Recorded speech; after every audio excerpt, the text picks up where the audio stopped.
Oi, gente! No vídeo de hoje eu tenho um participante muito especial, gente.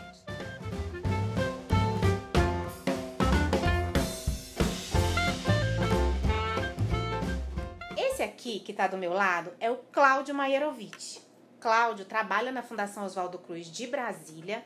Ele coordena o núcleo de vigilância e epidemiologia dessa instituição e é hoje uma das principais fontes da instituição na área de epidemiologia, especificamente para tratar do tema da pandemia do coronavírus. O Cláudio tem uma agenda super lotada, mas a gente conseguiu uma brechinha na agenda dele para vir falar aqui com vocês, como vocês me pediram. Cláudio, obrigada por ter aceito o nosso convite para participar aqui do nosso canal de Vida Acadêmica. Obrigado pelo convite, é um prazer participar com vocês dessa conversa.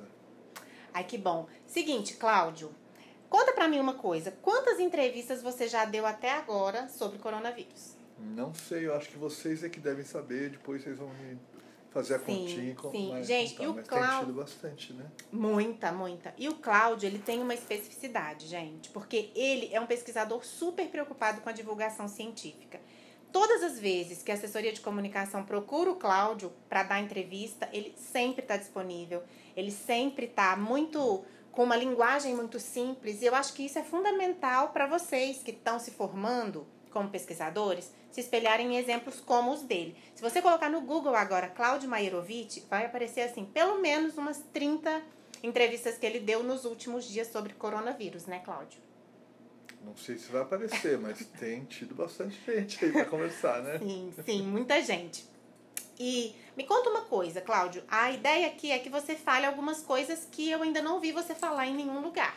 É um pouco difícil, mas eu fiz também uma enquete aqui com as pessoas que seguem. Não pode ser muito indiscreta. Não. E é tudo coisa que dá pra ser falado em qualquer horário. Bom, conta pra mim primeiro, e pra quem tá aqui no nosso canal, o seguinte, Cláudio.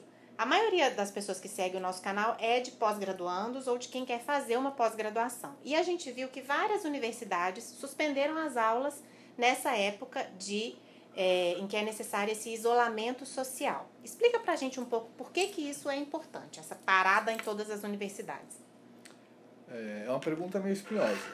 Agora, primeiro só um reparo, a gente começou a falar bastante de isolamento social, nós estamos tentando usar isolamento físico, com a ideia de que as pessoas não devem se isolar socialmente, elas devem interagir, até construir mais elos, ou seja, reforçar os seus vínculos sociais, mantendo a distância física. Esse tema de quando para o quê, ele é muito controverso, nem tudo tem base científica. Algumas coisas parece que vêm de uma competição entre governadores, gestores, para ver quem consegue parar mais coisa mais rápido. No entanto, não quer dizer que isso tenha necessariamente um sentido para tudo neste momento. A ideia geral é que as pessoas se distanciem umas das outras, que elas fiquem em casa, especialmente quem é idoso, quem tem idosos em casa ou pessoas que têm algum tipo de risco adicional em relação à doença. Para a escola e para a universidade, tem, como tudo, dois lados. Por um, você consegue, de fato, distanciar as pessoas que fazem parte daquela comunidade, tanto em relação à sua convivência na atividade, como gente que está deixando de circular nas ruas, deixa de usar os meios de transporte. Então, deve diminuir a aglomeração, de maneira geral.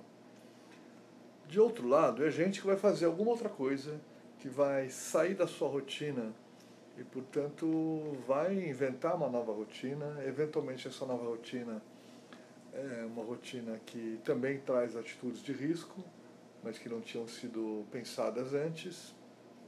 Então, isso também pode ser delicado. De outro lado, quando as pessoas frequentam a universidade, frequentam algum tipo de atividade de ensino, existe um canal direto de conversa com elas para orientação, esclarecimento de dúvidas, inclusive para multiplicação de informações.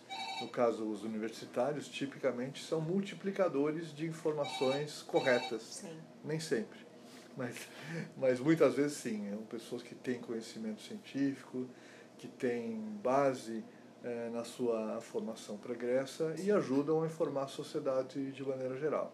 Isso se interrompe quando as pessoas saem da atividade. Então, Cláudio, mas eu entendo então que é importante esse distanciamento social e tem uma série de atividades, por exemplo, que a própria Fiocruz Brasília fez, como uma aula inaugural que foi online, para exatamente que as pessoas continuem tendo informações sobre esse tema. Mas e aqueles alunos que, por exemplo, são pós-graduandos, tem um experimento que precisa ser feito no laboratório da universidade. Ele tem que ir para lá, mesmo não... ele tem que meio que desrespeitar esse esse distanciamento social. Como é que ele faz? Então, eu acho que tem algumas coisas que precisam de orientação homogênea, direta, que vai ser quase igual para todo mundo. Digamos, é um exemplo, não vou nem discutir se está apropriado ou não, mas me parece que aqui no Distrito Federal foi suspendido o atendimento bancário. Aí não dá para ficar uma coisa, um banco abre, outro banco não abre, os horários começam a mudar porque as pessoas ficam completamente perdidas. Acho que a universidade funciona diferente, porque ela trabalha de forma nuclear, digamos assim. Cada professor, especialmente na pós-graduação, geralmente os professores têm turmas relativamente pequenas, têm projetos de pesquisa em andamento em ritmos diferentes, alguns dependem de laboratório, ou de ambulatório, ou de atividades que têm algum tipo de relação externa. Outros são de livro, são de pesquisa na internet, de mergulhar em artigos de revisão científica, por exemplo. Então, eu acho que é difícil ter uma conduta completamente homogênea e acho que essas pessoas têm, em geral, a oportunidade de avaliar os riscos das suas atividades.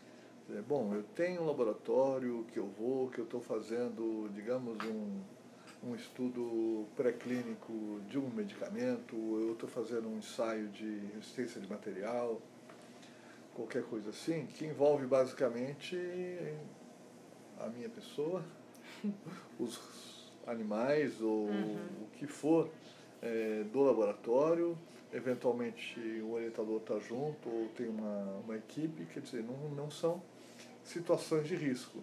Quando são realizadas coletivamente, é uma questão de adotar algumas medidas higiênicas, medidas de cuidado, como a gente aqui que não parou o funcionamento da Fiocruz de Brasília.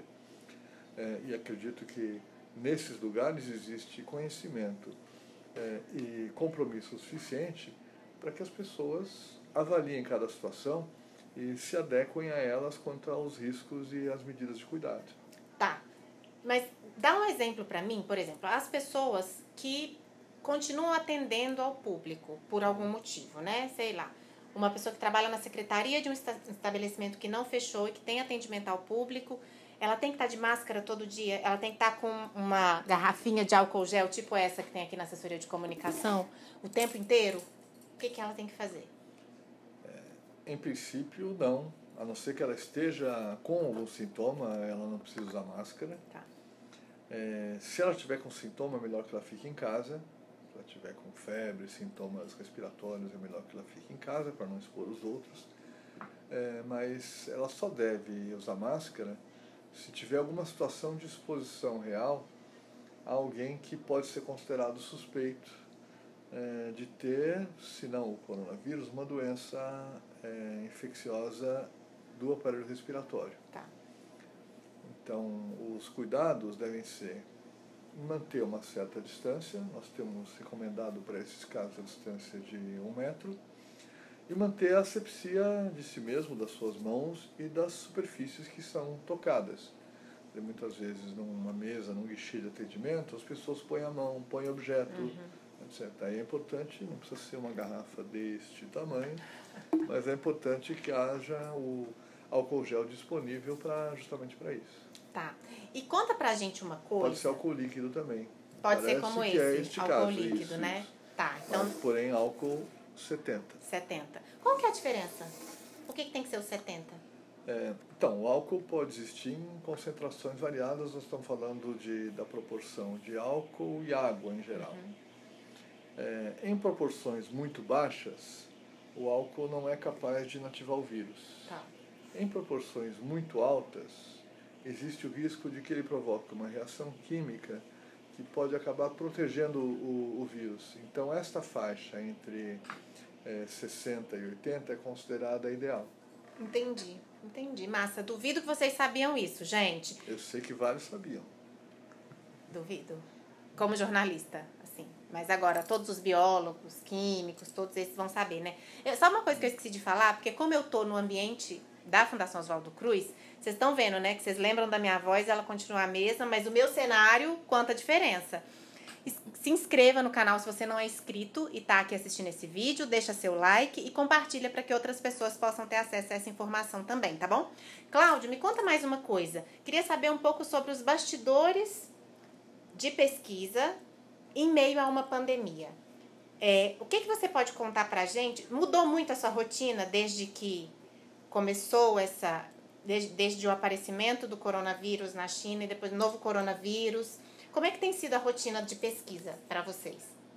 Então, a minha atividade principal não é de pesquisa, eventualmente tem algum envolvimento em projeto, mas eu nem assumo muito essa denominação de pesquisador. Mas tem muita gente fazendo pesquisa na Fiocruz, nas suas diferentes sedes, e a gente sabe que as rotinas mudaram. Primeiro mudaram porque mudou para todo mundo. Então, as pessoas estão ficando mais em casa, estão, inclusive, algumas vezes suspendendo o andamento de projetos, estão tendo problemas, começam a ter problemas com o fornecimento de insumos, isso tudo é dificuldade concreta. E pessoas que estão trabalhando em áreas que têm alguma afinidade com a virologia, a epidemiologia, a clínica, pessoas que têm alguma proximidade, portanto, com o problema que representa a pandemia, muitas vezes estão alterando a sua agenda de pesquisa para se dedicar mais a isso. Há uma peculiaridade da Fiocruz, nós não somos uma instituição exclusivamente de pesquisa, embora nós tenhamos pesquisa. Nós somos uma instituição de saúde pública. A pesquisa está subordinada a esta finalidade de saúde pública, diferentemente de muitas instituições que são de pesquisa pura, digamos assim. Então, é natural na Fiocruz que as agendas de pesquisa sejam alteradas frente a um problema de saúde pública relevante. Por exemplo, existem laboratórios de referência que trabalham com determinados tipos de vírus. O laboratório de referência do Brasil para vírus respiratórios fica na Fiocruz do Rio de Janeiro. Legal. Pode ter certeza que eles estão falando em coronavírus o dia inteiro e mexendo com coisas relativas ao coronavírus o dia inteiro.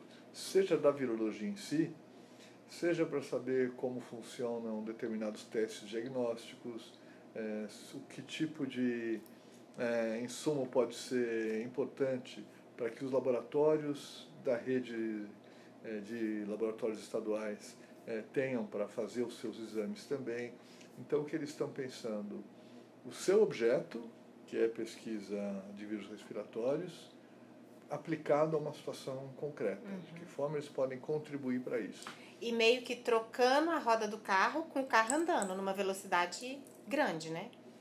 Em geral, quando a gente fala em pesquisa, em grande parte das vezes, nós estamos pensando numa coisa que é um pouco descolada dos acontecimentos reais. É claro, existem muitas variações, existem pesquisas que dependem dos acontecimentos reais, especialmente pesquisas do que a gente chama de observacionais, que, por exemplo, observam determinados movimentos sociais, determinados processos da economia, ou da meteorologia, ou de vários outros temas que estão acontecendo naquele momento.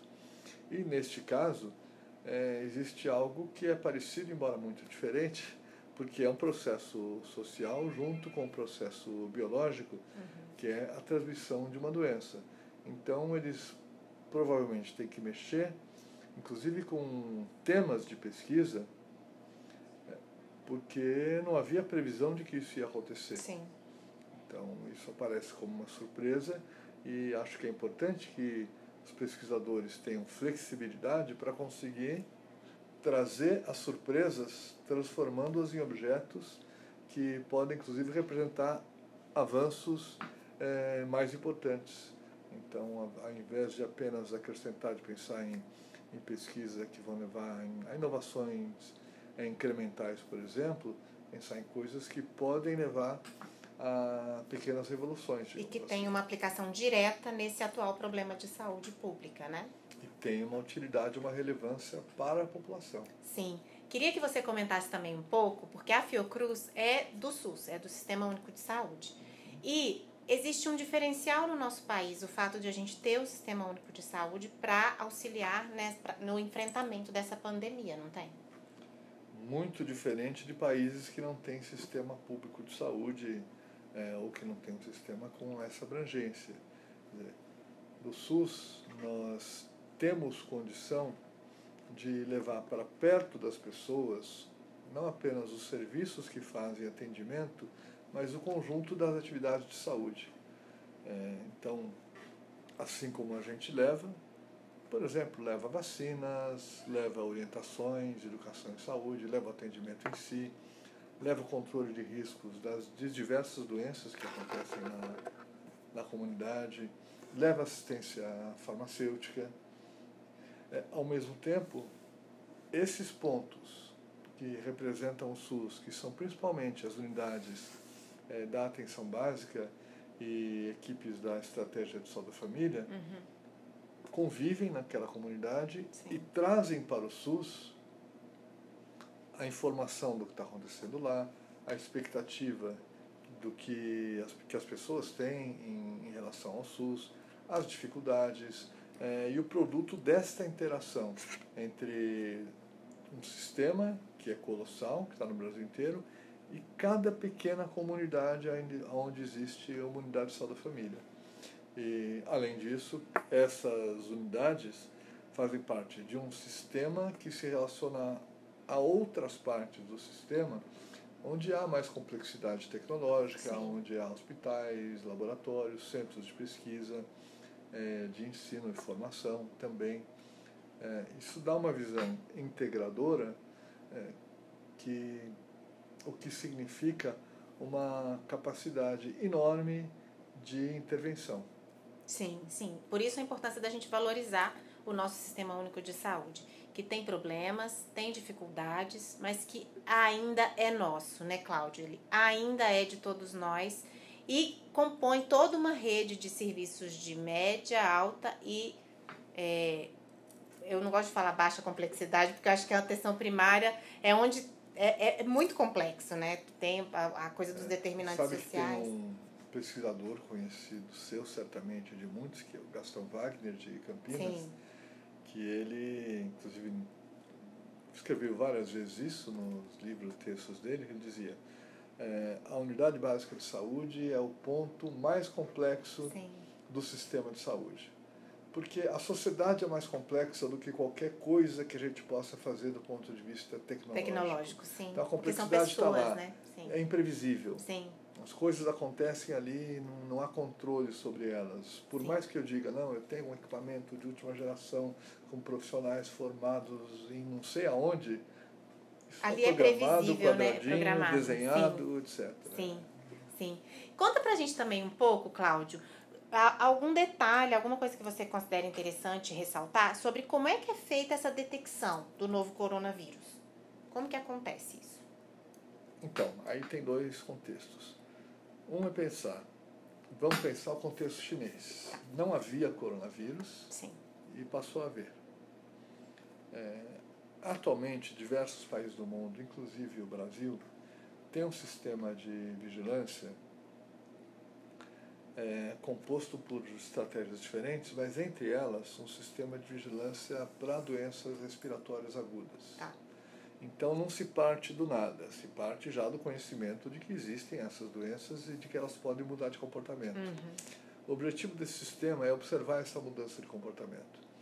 Então ele faz duas coisas, digamos assim. De um lado, ele monitora o que está acontecendo no serviço de saúde. Tá. E para além disso, ele tem um conjunto de serviços chamados Sentinela, de onde se coleta toda semana, periodicamente, com epidemia, sem epidemia, faça sol, faça chuva, amostras de secreção de pessoas que aparecem com sintomas gripais, sintomas respiratórios, com febre. Assim, eu consigo saber, ao longo do tempo todo, que vírus vêm sendo identificados em que lugares do país. Tá. E aí vamos pensar num contexto desse da China. Bom, eles começaram a observar um comportamento diferente. Mais gente, a primeira detecção em geral é essa, começa a ver uma quantidade maior de casos graves, aí faltam leitos de UTI, e eu fico sabendo que está faltando no meu hospital, no hospital vizinho, cabe à vigilância fazer esse monitoramento, aos gestores da saúde observar isso, que alguma coisa diferente está acontecendo. Aí eu vou lá ver o painel dos vírus que estão sendo detectados, observo que vários dos exames coletados estão dando resultados negativos para aqueles vírus que são monitorados habitualmente. Então isso deve acender um monte de luzinhas vermelhas para dizer, olha, tem uma coisa nova acontecendo e parece que não é nenhum dos vírus conhecidos. Então existem técnicas que podem ser utilizadas neste momento, podem ser utilizadas também rotineiramente, num desenho diferente, para a detecção de vírus desconhecidos. Entendi. Então isso pensando no início da epidemia. No estágio que nós estamos no Brasil, a gente já sabe que tem um vírus circulando, já sabe qual é o vírus, já tem testes disponíveis para identificação desse vírus. A grande questão é qual é a melhor estratégia para saber o que está acontecendo. Se esse vírus chegou ao Brasil, se as pessoas que chegam trazem o vírus e, principalmente, se está havendo transmissão deste vírus na população brasileira. Entendi. A gente tem um longo caminho pela frente, né, Cláudio? Não dá pra gente dizer assim, mês que vem vai estar tudo certo e tranquilo, mas ao mesmo tempo a gente não precisa ficar instaurando pânico nas pessoas, né? O mais importante é a gente ficar observando, nós, pessoas comuns, ficar observando quais são as orientações da vigilância sanitária local, porque tem cidades no Brasil, tipo Formiga, Minas Gerais, minha cidade. Acho que o corona não chegou lá, nem sei se vai chegar. Eu não sei. Então, não sei se a gente precisa, né? Por exemplo, para uma cidade que é no interior de Minas Gerais, precisa fechar a escola nesse momento? Eu sei que os mineiros viajam muito. Viajamos mesmo. O pessoal de Valadares, por exemplo. Sim, né? para os Estados Unidos muito. Mas eles vão e não voltam. Alguns têm voltado agora, que parece que o presidente atual tem facilitado a volta deles. Pode ser, foi um eufemismo isso aí. Mas isso é um outro problema, preocupante também, por outras razões. Mas qual era a pergunta mesmo? Se em Formiga ele vai chegar? Não, sim. Pode ser. Na verdade, o que vai acontecer nos próximos tempos? O que a gente... Porque a gente percebe um pouco de pânico nos grupos de WhatsApp, a gente percebe uma série de notícias falsas sendo disseminadas. Qual é o nosso papel? Que é pós-graduando, que está estudando, que trabalha na área, ou que quer estudar. O que a gente pode fazer para conter esse pânico? Então, infelizmente, a gente não tem o botão de pânico. Porque senão a gente ia sempre ficar desligando o botão de pânico. Sim. Porque o pânico nunca ajuda em nada. Quer dizer, o pânico é uma reação irracional, é uma reação instintiva de perda de controle. Às vezes dá vontade de fazer o contrário também, né? Puxa vida, que serenidade, coisas tão graves acontecendo e as pessoas sem perceber. Então devia ter um botãozinho para ligar, talvez não o pânico, mas pelo menos o alerta, a preocupação, a indignação. Às vezes isso faz falta também. Então nós não podemos controlar a este ponto. Acho que o que a gente pode tentar fazer é transmitir informação confiável e a gente ter fontes de informação que sejam confiáveis para que as pessoas se sintam um pouco mais seguras em relação ao que está acontecendo. É uma preocupação enorme e que acho que hoje nós carecemos de confiança. Verdade. Especialmente confiança nas fontes oficiais de informação. Não é por acaso que isso acontece, mas acontece. Não vamos discutir o porquê isso acontece nesse momento. Todo mundo já sabe. Sim. Mas, efetivamente, isso acontece. Pensando na epidemia em si, a gente não tem dados suficientes, não tem modelos que nos deem muita segurança para dizer o que vai acontecer. A gente pode contar o que aconteceu, o que está acontecendo na China desde o fim do ano passado. Nós tivemos uma epidemia explosiva numa região muito populosa, para os nossos padrões, uma região de 60 milhões de habitantes, tem uma cidade-sede de 11 milhões de habitantes. Para os padrões brasileiros, isso é muita gente. É como se explodisse em São Paulo, né? 11 milhões de habitantes, Sim. é aproximadamente pouco menos que a população do município de São Paulo, não da Grande São Paulo. Sim. Com uma população inteira dessa região maior do que a do estado de São Paulo, que é o estado mais populoso do país. Região com muita atividade econômica, indústrias, agricultura, muita coisa lá. E estourou nesse lugar. A reação do governo foi de fechar os caminhos de trânsito e comunicação das pessoas desse lugar com o restante da China e o restante do mundo, o que é impensável no nosso contexto, em quase qualquer outro contexto é impensável. Rapidamente, os números dessa doença foram subindo, atingiram até agora um número próximo de 100 mil casos. Cara, é muito, né? E muita gente morreu também. Aparentemente, este processo, tanto de subida como de descida da curva de ocorrência da doença, foi um processo rápido. Então, pelo que a imprensa está dizendo, no último dia, por exemplo, não houve nenhum caso novo registrado. Né? O que significa isso? Que de meados de dezembro até agora, meados de março, portanto, 3 meses, se completou um ciclo. Não sabemos qual foi o impacto das medidas tomadas de restrição da circulação de pessoas, interrupção de atividades econômicas as mais diversas, o quanto isso influenciou na curva. Pode ser que a doença, o vírus tenha circulado tão rapidamente ali que muita gente teve a doença e muita gente teve o vírus e não teve a doença, ficou imune. Ficou imune. Então é difícil a gente fazer projeções sem saber direito o que aconteceu. Mas supondo que os fenômenos sejam semelhantes aqui, nós estamos ainda talvez no comecinho de dezembro deles. Entendi. Aqui. É possível que, uma vez que nós estamos nos preparando, essa velocidade de expansão da doença não seja tão rápida aqui no momento inicial. Se isso acontecer, significa que nós provavelmente teremos um pico menor, um número menor de casos, mas talvez um tempo de duração mais longo. Entendo. Do que os 3 meses que foram, assim, aparentemente, a maior parte da curva epidêmica de lá, da Porque curva o nosso de doença inverno de lá. também está chegando, né? Então, são incógnitas. Nós não sabemos ainda a influência dos fatores climáticos na propagação desse vírus ou na gravidade da doença. Pode ser que comece devagar, porque nós ainda estamos num período quente, e de repente acelere quando as temperaturas caírem, especialmente nas regiões sul e sudeste do país. Nós não sabemos isso nesse momento. Bom, mas não fiquem em pânico, gente. Esse negócio é o seguinte, vocês têm que ficar acompanhando fontes seguras de informação, né, Cláudio? Fontes como a Fiocruz, o Ministério da Saúde, a Anvisa, tanto nas redes sociais quanto nos sites. Todos esses órgãos estão muito mobilizados para dar uma informação verídica, uma informação o mais precisa possível. Acontece que ainda se trabalha com muita incerteza, né? Então é de hoje para amanhã as medidas vão sendo tomadas, né? Um pouco assim? Mais ou menos assim, talvez um pouquinho mais do que amanhã, mas tudo está sendo muito rápido. Sim. E a epidemiologia é muito ruim para prever coisas. Ela é boa para contar o que aconteceu, para dar alarme em certas coisas, para dar orientação, mas não para saber o que vai acontecer. E nós não sabemos o que vai acontecer.